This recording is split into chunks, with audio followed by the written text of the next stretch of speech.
আসসালামু আলাইকুম, আশা করি সবাই ভালো আছেন। আর্মিস প্রতিদিনের মতন আজকেও বেলকুনিতে যাচ্ছে।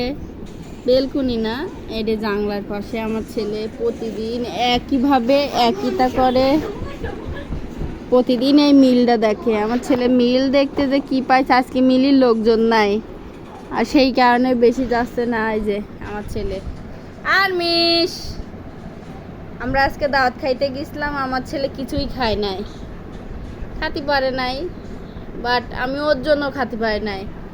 তারপরে ওইটারের কাছে দিয়ে টিয়ে তারপরে খালাম, কি করার, দাঁত তো খাওয়া লাগবে। তারপরে ওইটার বলতেছে যে আপনার ছেলে কাঁদে না, কান্না করে না, কান্না করলে তাও তো আপনার কাছে দিয়ে দিতে পারতাম, মার দেবো কাঁদবে। আমি তখন বলতেছি মার দিলেও কাঁদে না, আমার ছেলে লক্ষ্মী ছেলে, আমার ছেলে আমাকে জ্বালায় না, তাই না বাবা? আর্মিস, আর্মিস কই রে?